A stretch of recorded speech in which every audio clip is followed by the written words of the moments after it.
When are you going out into the wild? Come take me out there, boys, take me out. Out to the blue lakes and mountains high. Join us now, we're setting out. Today's the day that we're leaving, and it's not a moment too soon. So show me the shortest way to the mountains. Gonna go find the piece of my heart that I left there last time, if it is still to be found.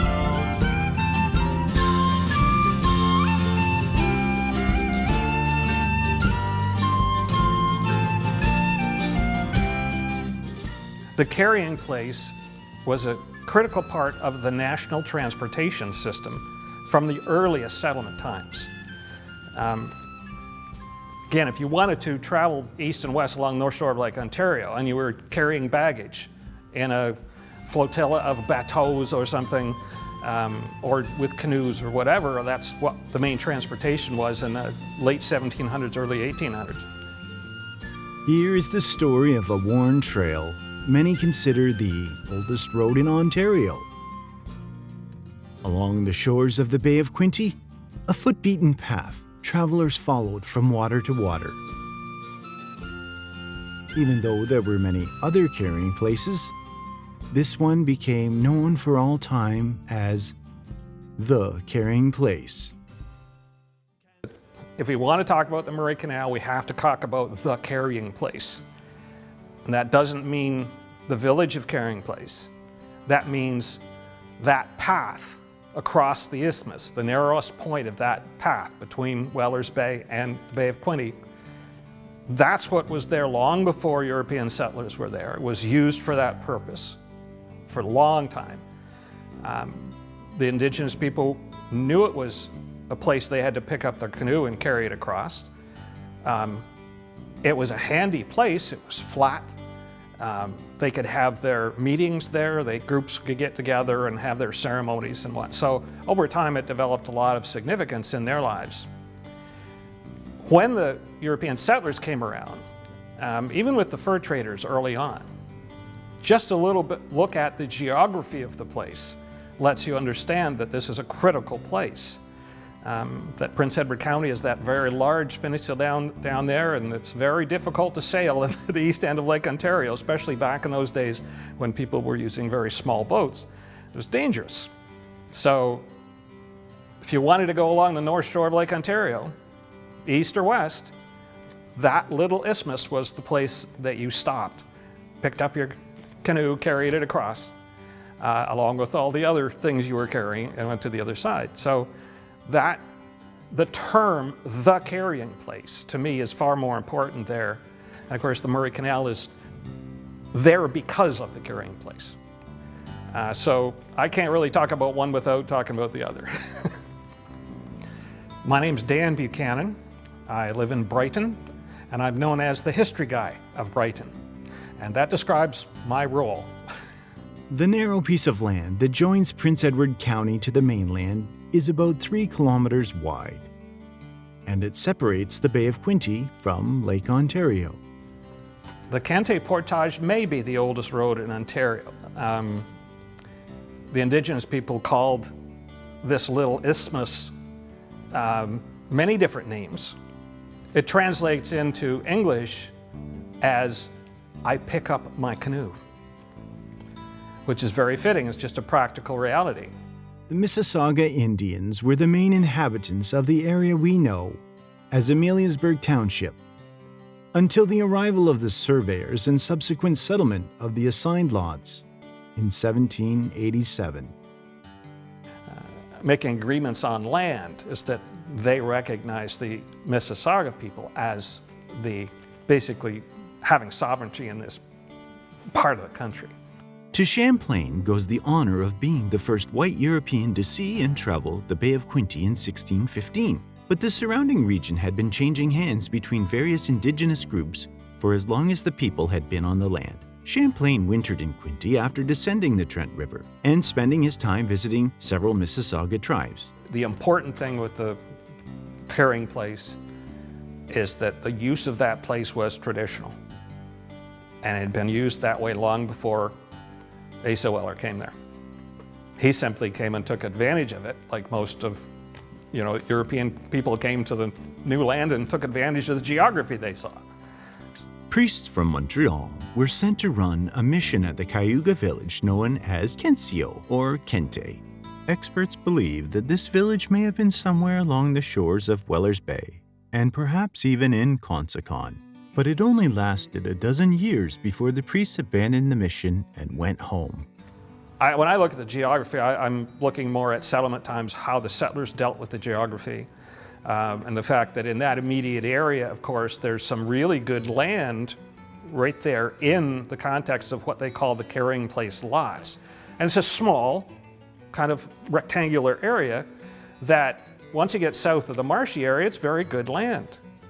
And it's fairly flat. So once they cleared it, the settlers had ideal farming areas. Some of it was a little flooded at times, but it was very good land. So it's land that got taken up very early.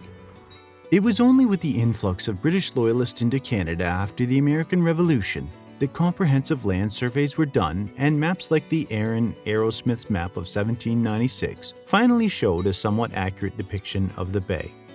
The strategic, well-used portage continued to draw interest well into the 1700s, culminating in the Johnson-Butler Purchase of 1787 to 1788, also known as the Gunshot Treaty, and is one of the earliest land agreements between representatives of the Crown and the Indigenous peoples of Upper Canada.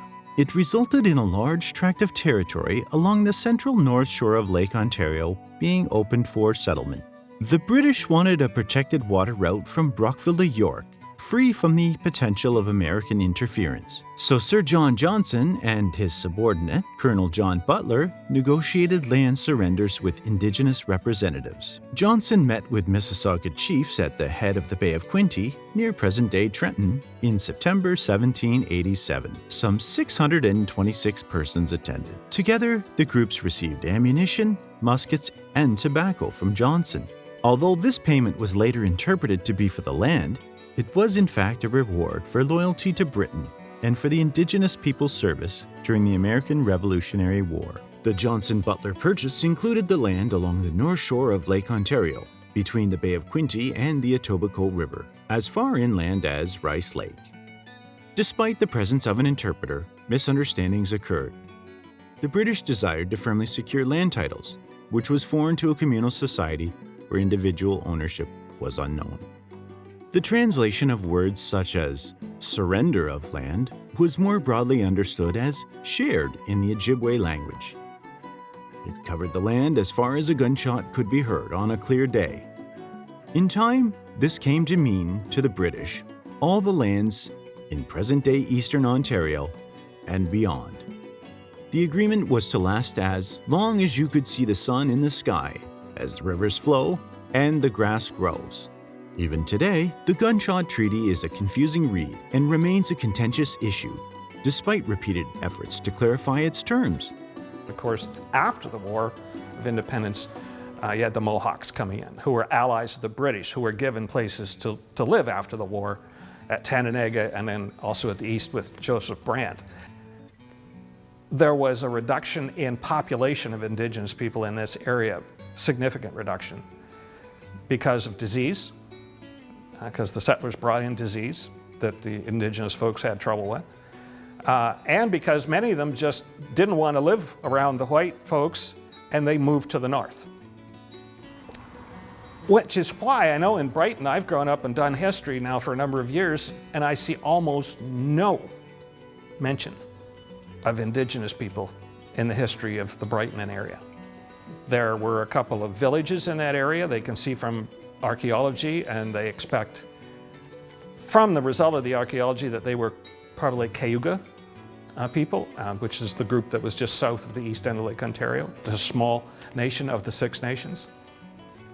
But yeah, the documentation is scant. Because of its position, the carrying place was considered to be a settlement with a future. Asa Weller, one of its first white settlers, foresaw the potential. It would see the arrival of many more persons in the upper Bay of Kente, among them people of education and military standing. Captain Robert Young, late of the British Navy, came to settle here. Joining Captain Young is Mr. Wilkins, who will become a man of prominence, building a good-sized house for the day. And you wanted to stay close to shore to avoid the dangerous waters out in the lake. Then you would be coming, when you came from the west, you would be coming into Weller's Bay, stopping at the carrying place where Asa Weller had his trading post and bateau railway, and you'd have your bateau carried across. This was critical just for trade. It was also very critical during the War of 1812. So, especially in 1813, when the battles in the Niagara area were going on, this was a massively busy place. I've seen reports to say that Wilkins, who had a trading post on the east side of the carrying place at that time, one day he handed out 8,000 meals to soldiers who were being carried back and forth to the war, back from the war, wounded who were coming back from the battles to Montreal, which was the center of the military base, or to Kingston to some degree, and prisoners of war that were being brought to Montreal. So it was hugely busy in those critical times, but then constantly busy just for the normal traffic every day. Land was then allocated to settlers along the north shore of the Bay of Quinte and through Prince Edward County in this area of the carrying place as well. That waterway was critical to transportation for those settlers coming in a way to get back and forth to Kingston, which was the supply depot for the whole activity that was going on, and between the areas themselves. And if you look at that first few years, the 1780s even, you see that there were several trading posts set up in that area that all complemented each other, were all strategic locations, and were initial places that grew into towns and communities. But Asa Weller was from a well-to-do family that had lots of business interests in the colonies. So in his 20s and 30s, he was very ambitious. He wasn't a farmer. He didn't want to farm, but he knew that he could take advantage of the new settlement situation in this area. So all you need to do was look at a map, and he would have had lots of coaching from his father-in-law and from his brothers and about, well, look at the Bay of Quinte, and this is the little isthmus, and we have to. It would be a simple solution to point at that place on the map and say, here's where I want to have a trading post. And he was one of the earliest ones to have it there. So, very tactically oriented, put there for a very good reason, to make money. To have a trading post where you could take advantage of all the settlers coming through. It was only a couple years later, after he saw how much traffic there was of new settlers coming through and wanting to get across that little isthmus, that he devised this idea of what we call the bateau portage rails that he laid across that narrowest part of the isthmus, and he used a team of oxen to pull that back and forth across, a mile and a half or whatever, and across the isthmus, one side or the other. Charged him $4. Made a lot of money doing that. But it was a critical function. It was critical to the transportation system, moving people around, new settlers coming in, bringing more of their family when they got settled, all the goods for the trading posts to supply them with goods to trade. So, and this was the critical point for the folks that were getting set up in York, the new capital. So literally everything that was in York had to come through the carrying place. Now, there were schooners, and some of the traffic went around the big part of the lake to Kingston.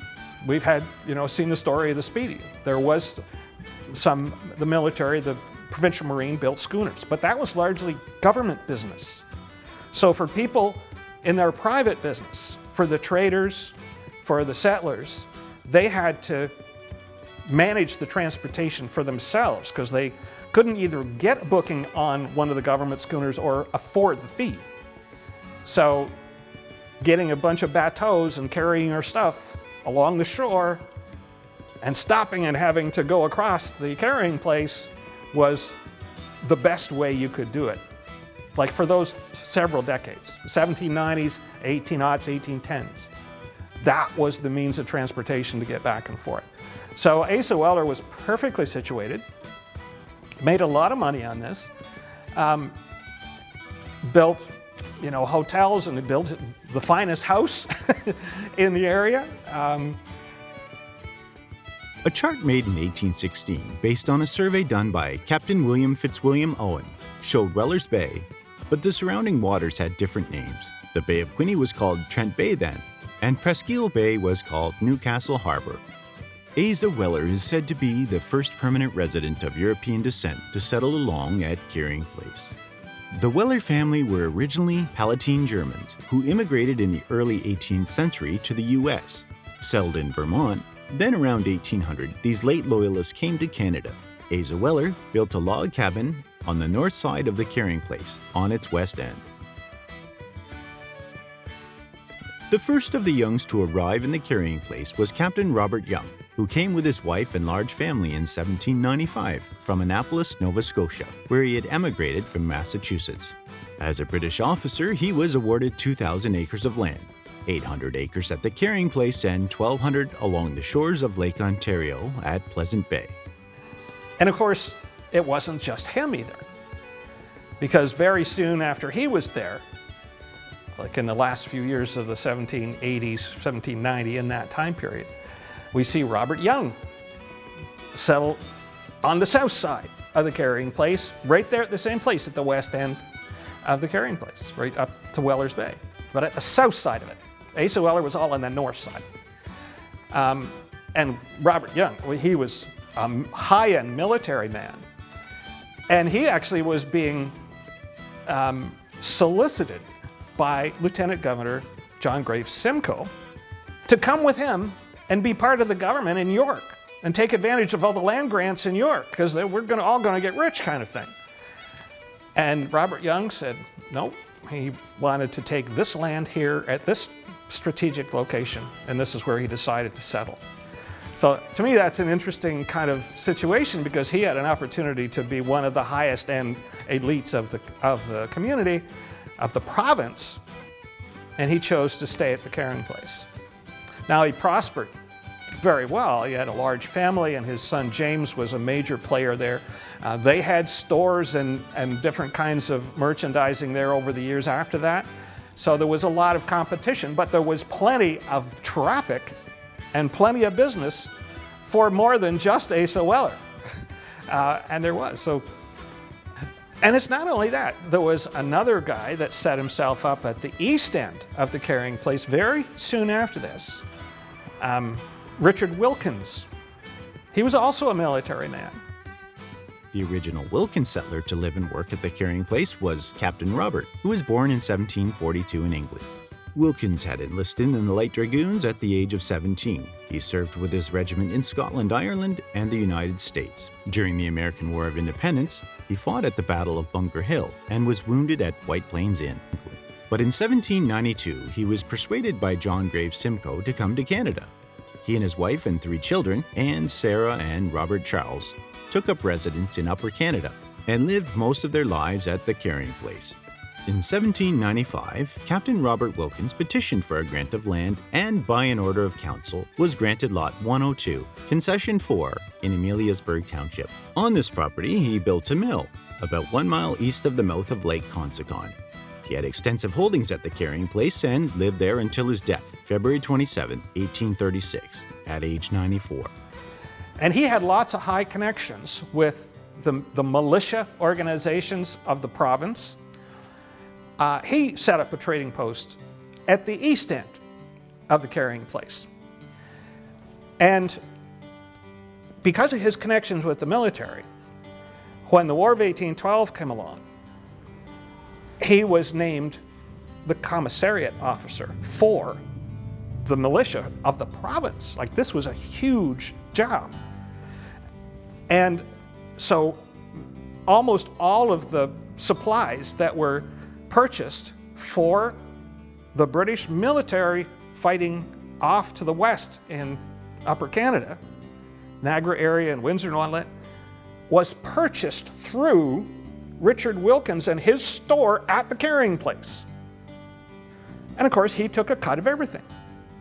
So he got really wealthy. It was a time of, the idea of conflict of interest wasn't on the radar at all. Anyway, so the carrying place was full of these people because of its strategic location, because of the promise of traffic of people.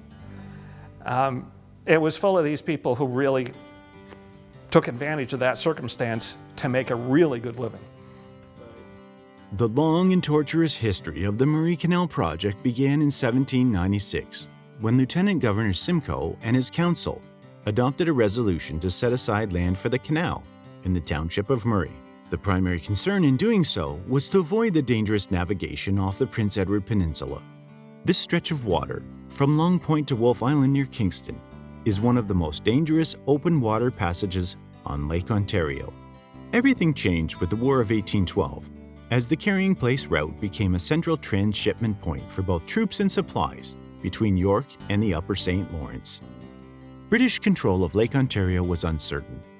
Many vessels chose to utilize the more secure Bay of Quinte route and subsequently had to be portaged in order to reach Lake Ontario. This process was not only expensive, but it also created significant delays in the movement of vitally needed supplies and troops. With a canal across the Isthmus of Prince Edward, however, vessels could easily use the Quinte route and emerge into Lake Ontario unscathed. Support for the canal increased further after the war, when the timber trade in the Newcastle and Hastings Northumberland regions began to expand under a system of preferential British tariffs. This trade not only brought more settlers into towns like Trenton, it also exacerbated the problem stemming from the absence of the canal. Despite the growing support for the canal, no action was taken until the fall of 1824, when a survey of the cut from Presqu'île to the Bay of Quinte was done by engineer J.W. Macaulay. But during the 1820s, the importance of the carrying place in the way that it was important before, of picking up your canoe and moving across, really dropped off dramatically. And that was because of the developments of the roads. We know that the Danforth Road was the first road from York to Kingston in 1800, 1799, 1800. But of course it didn't go to Trenton, it went down to Carrying Place and into the county.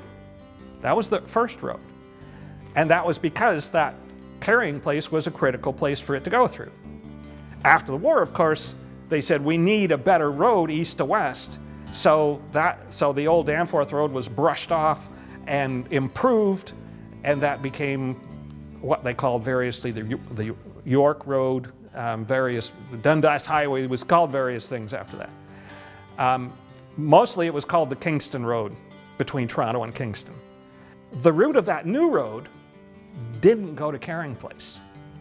It went directly from Brighton across to Trenton, Trent Port it was called then, and then a few years, decade later or so, the bridge was built because a ferry system took people across the Trent River there. It's a large river and it impeded traffic, so a ferry system was operated there for a long time till they built the bridge in 1834.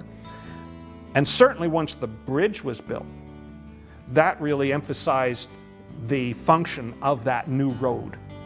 So as the new road developed, the Carrying Place and its importance was it just kind of faded away. And the steamboat traffic on the Bay of Quinte increased during the 1820s, and Carrying Place became an important port for the steamboats, for the traffic of people, and for the carrying of the mail, delivering of mail. So Asa Weller and Richard Wilkins and their descendants and the Youngs all had part in this. of, supporting that port for steamboat traffic. Nicole Hugh Baird, a prominent engineer who had been employed on the Rideau Canal works, was part of a general survey program which also examined the Trent River. In contrast with Macaulay, Baird recommended the shorter route from 12 O'Clock Point to Weller's Bay, a distance of about 2.5 miles. Baird estimated that a cut of 8-foot depth with a 100-foot width at the bottom could be done at a cost of 42,845 British pounds. However, once again the project was neglected, perhaps because of the general economic and political problems in both Upper and Lower Canada, which required the government's attention. These culminated in the rebellions of 1837 to 1838, which were followed by drastic alterations to the government of British North America. These changes ultimately brought about the next survey of the well-beaten canal route, this time by Lieutenant Colonel E. Philpotts, Royal Engineer from 1838 to 1840. Yet again, nothing came of this work, save for another survey which was conducted in 1845 by Mr. Lyons of the Board of Works. In a now familiar pattern, this engineer reversed the findings of his predecessor and proposed a 10-foot deep canal cut to run from the Bay of Quinte to Presqu'île Harbor. However, this survey was significant in that for the first time, a lock in the canal was deemed unnecessary. No, the Murray Canal was a very practical result of commercial needs. We often see in the history of the Murray Canal that it was a century of talking about it before it actually got built. And you could spend hours talking about just why it never got built. To me, the focus would be what was the difference in the 1870s that got it over the hump, that got it actually built. And from my study of it, it comes around to, in the 1870s was the first time that a collaborative, concerted effort was made by industrial leaders in the area, in the region, by political leaders in the region around the Bay of Quinte, particular political members who were together on the project and not opposing each other, which had been the fact in the earlier days. Plus the circumstance that, of course, we were just after Confederation, and the federal government was interested in improving transportation across the country. They were looking at all sorts of canals and bridges and railways and all sorts of stuff to improve. Now, the Murray Canal by that time was practically not a national transportation entity. By this time, the region was prosperous and expanding and boasted two significant towns, Trenton with a population of 1,500 and Belleville, which had about 6,000 residents. So by the 1860s and 70s, this region was growing so fast, commercially, industrially, that all of the forces involved were singing off the same play sheet at this time. And that means the lumber industry. Gilmore's had started up in Trenton, and they really needed that transportation link. The iron ore people were getting going, as we know from the history, and that was an in or out and back and forth thing over the years, but it was thought that the canal would support that business as well in some way. The cement business off to the east was anxious to be able to send their products much quicker to Toronto rather than having to go all the way around Prince Edward.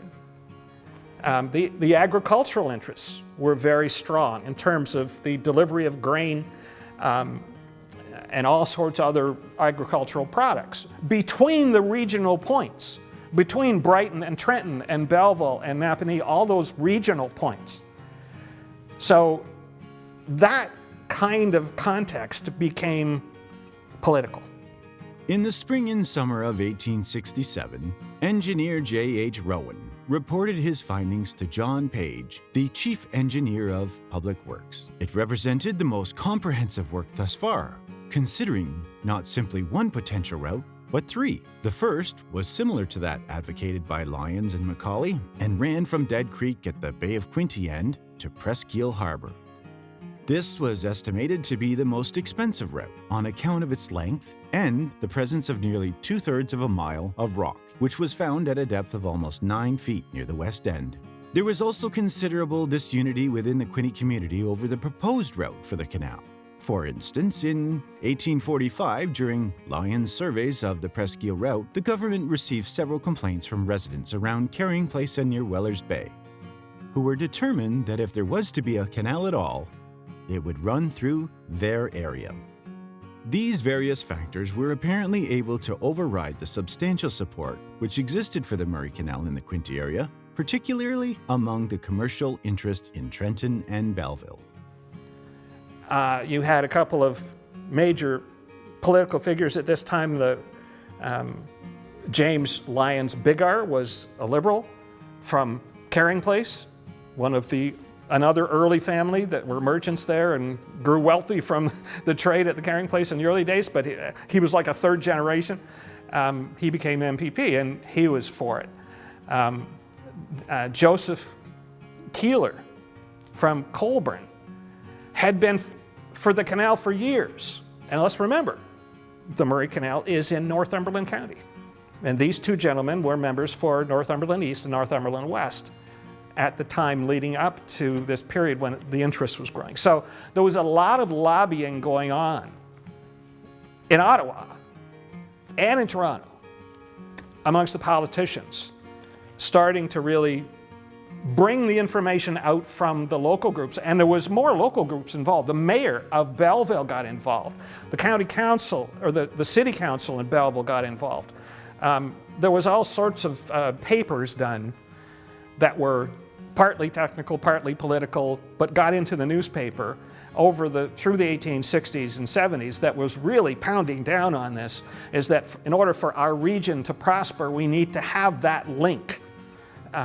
And it was really seen as a requirement by a lot of the local groups. Much of this eventual success was due to Joseph Keeler, a Colborne businessman who was the Conservative member for Northumberland East in the first Parliament of the new Dominion of Canada in 1867. Throughout his time in Parliament, his main concern was the Murray Canal project, and he wasted little time in bringing the issue before the new government. So it was really the first time that all this interest got together going in the same direction. Before that, they'd been opposing each other for their own little parochial reasons, but now it was all together. And by the 1870s, you saw, and the later 1870s was really when it came together, 78, 79, when Johnny MacDonald and his Conservatives are back in power after his little thing with the Pacific scandal and whatnot. Johnny MacDonald could see this because he looked at everything from political expediency standpoint. He was a politician, raw and simple. And he started to see it that way as well. Or at least he accepted it as something that could benefit him and the Conservative Party if they spend it. And because they knew they were going to have to spend a chunk of money. This was an expensive project. Confronted with such well-organized, relentless pressure, the government submitted and ordered surveys of the isthmus to be completed. During the early summer of 1880, an examination of the Presqu'île route was carried out by engineer G.E. Austin for H.T. Purley, the chief engineer of the Department of Railways and Canals. Aware of the government's past record of surveys followed by inactivity, advocates of the canal continued to pressure the government to ensure that the project would not be shelved. In fact, during his work, Austin himself was visited by members of the local lumbering and mining community, who assured him of the great importance of the work. This persistence ultimately paid off, for in December, Purley advised that further surveys were necessary to determine the final route, and in March 1881, $25,000 was set aside by Parliament for this work. In the end, the government seems to have accepted the political necessity of building the canal in the growing and prosperous Quinte region. On the other hand, of course, you had the actual technical surveys going on for years. It was at least a half a dozen surveys done of various routes that the canal might take. And of course, technology had moved ahead a lot by the 1860s in terms of the equipment they had and how they knew about the geology. And so they were able to bring a lot more to bear in that survey. Finally, a key reason, that a few years later, when they were deciding on the final route, like in 1879 by this time, when it was approved by the government that they were going to spend the money on it, that they actually decided on the route that we see today. Now, from a political standpoint, there was all sorts of fighting about what route should be. And you'll hear all sorts of things about, that politician thought this and they tried to get at them for their, whatever. There's always going to be that kind of talk. But fundamentally, when actually this report from Parks Canada that shows a lot of this information is that this was a very practical scientific conclusion. It would make the canal a lot longer. I mean, they could do a canal for 1.5 miles in the narrowest way. But this one was 5 miles. It was a lot longer, but it was through much easier ground. And that whole vetting of the costs and all that came out with the conclusion that, well, this is your best route. On May 23, 1882, the proposed route was adopted by Order in Council. Although all recommended a canal with a 150-foot width at the bottom, the government chose to build an 80-foot wide canal with a depth of 11 feet at low water. As the Welland and St. Lawrence canals were being deepened to 14 feet during this period, this made the Murray Canal useless for most of the traffic on the Great Lakes. Thus, while the government attempted to justify the work as an important section of navigation in connection with the Great Canal system of the St. Lawrence, their choice of dimensions rendered it obsolete for this purpose before excavation had even begun. This decision leaves little doubt that the government, despite the early justifications for the canal on military and navigational grounds, now recognized that it was entirely a work of local importance. It seems clear that the final decision to build the canal can be attributed to the intense public pressure which was brought to bear on the Dominion government in 1879 and 1880. There was another factor.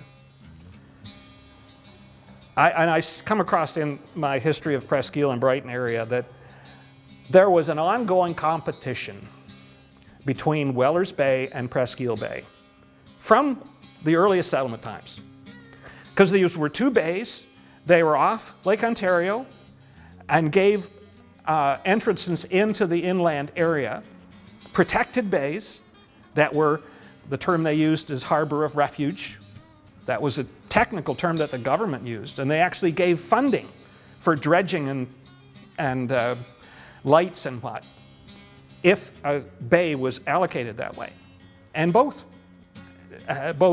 Wellers Bay and Presqu'île Bay had benefits and had good and bad things about them.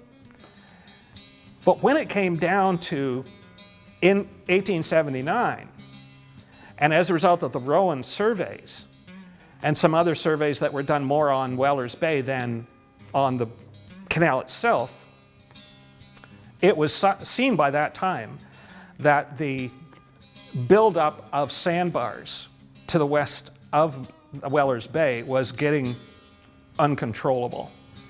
And there was a big storm that basically closed it off at one point, and so the dredging, still done today, to keep just a channel open.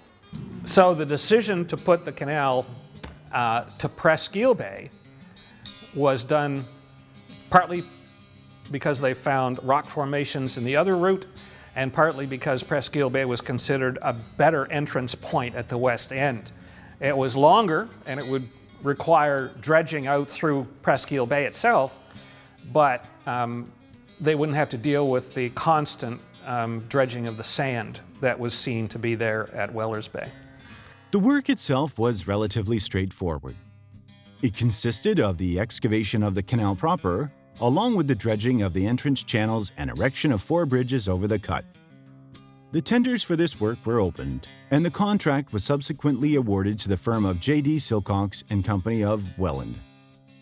Silcox, along with partners Nathan S. Gear and H.J. Mowry of Syracuse, already had previous experience with canal construction, having been employed on the Welland Canal.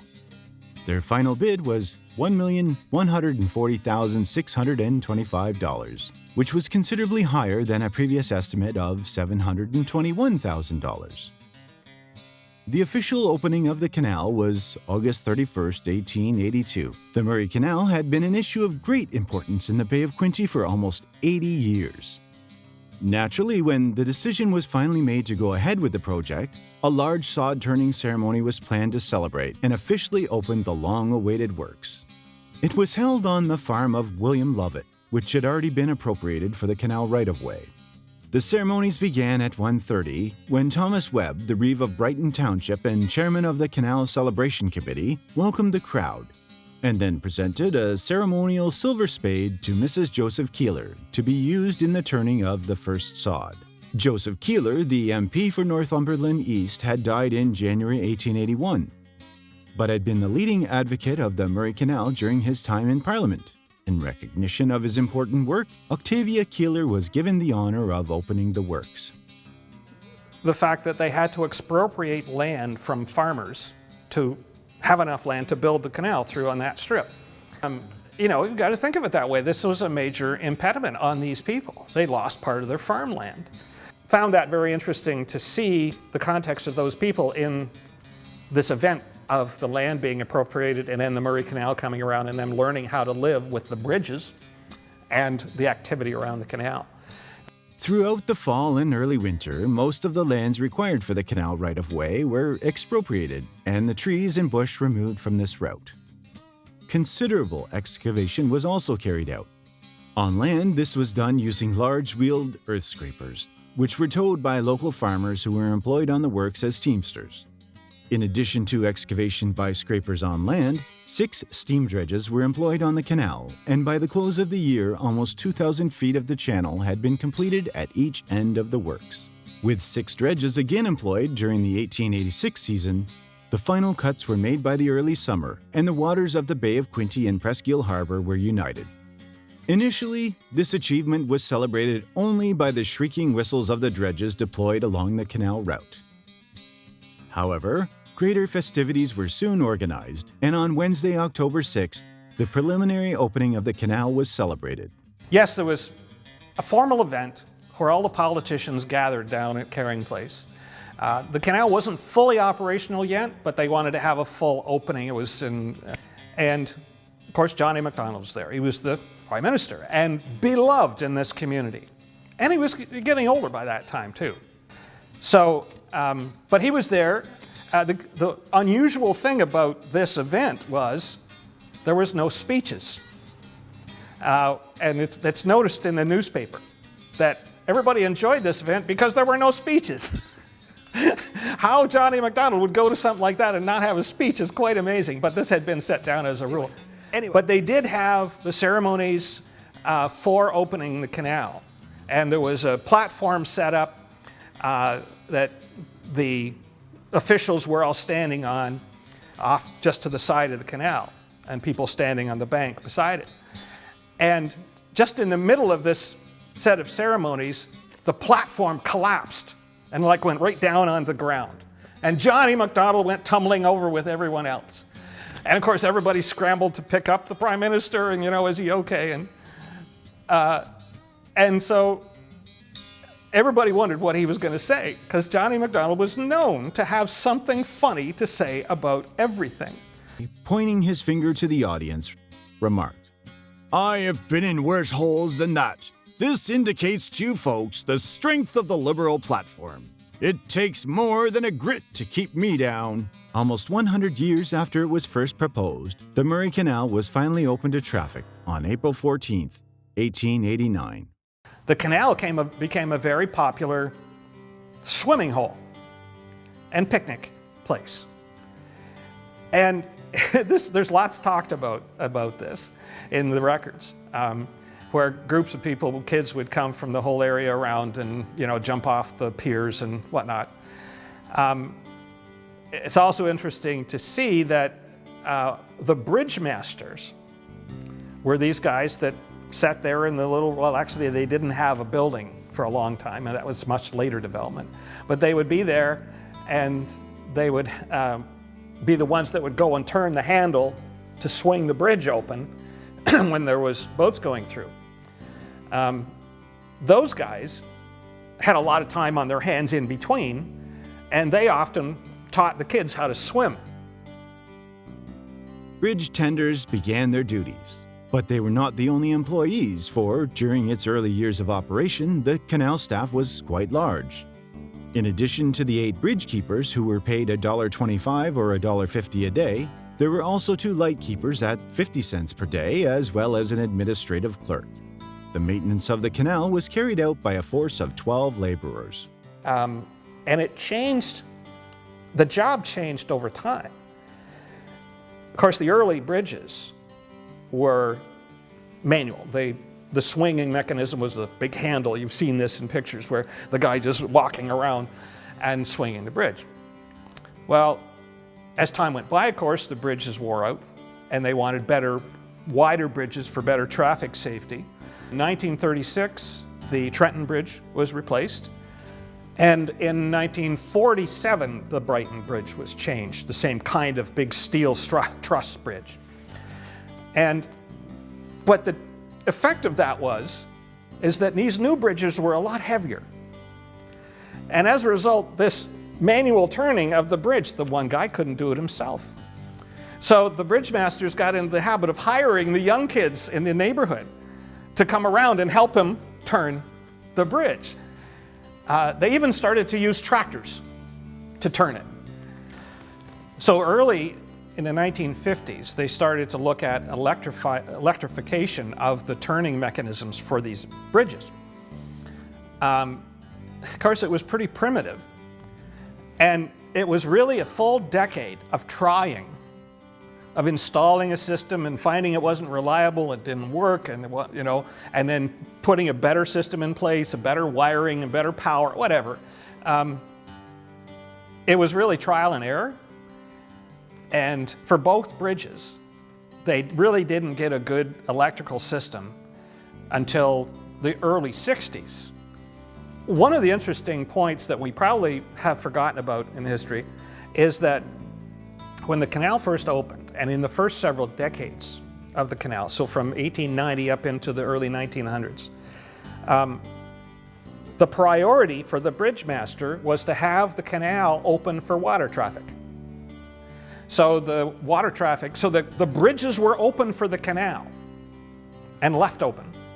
And only when somebody wanted to come and cross the road was the bridge turned.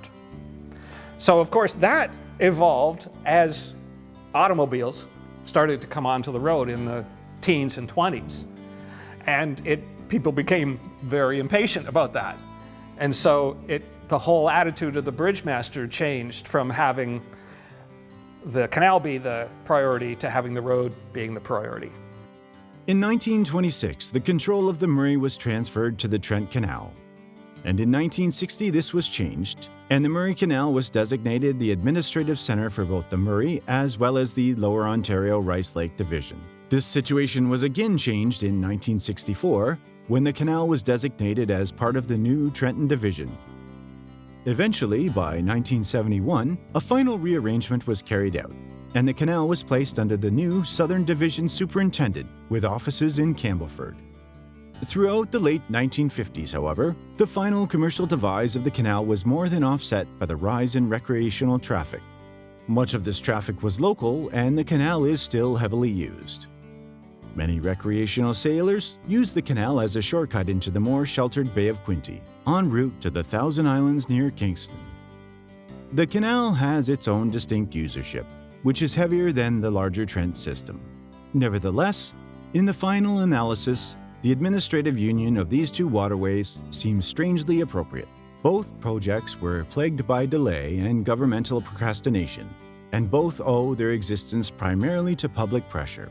Despite the claims of their supporters, neither canal was ever really a significant commercial route, although the Murray was relatively more important in this respect. Yet in the end, both canals were rejuvenated by the explosion in recreational boating which occurred in the 1960s and continues unabated to this day. I think it's easy to look back and criticize what they did at different times, and we make a business of doing that. But when you look at it and see the longevity of that facility, you got to think that these guys had an idea of what they were doing. What's the legacy of the Murray Canal Well, for us now? I guess you could say for us now it's really receded out of our consciousness to a large degree. And we would drive across the bridge once in a while. If you're a fisherman, you may want to go and fish on it. But no, to me, as a historian, of course, for me, it's a major part of our history.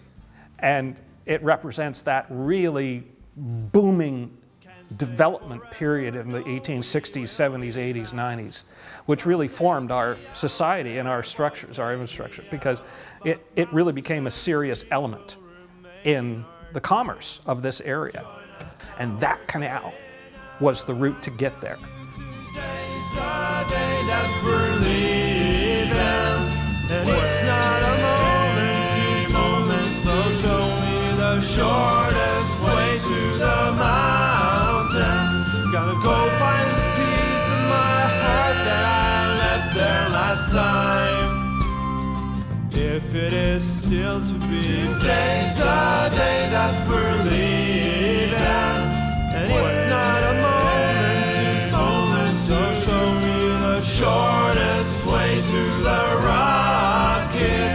Gonna go find the peace in my heart that I left there last time. If it is still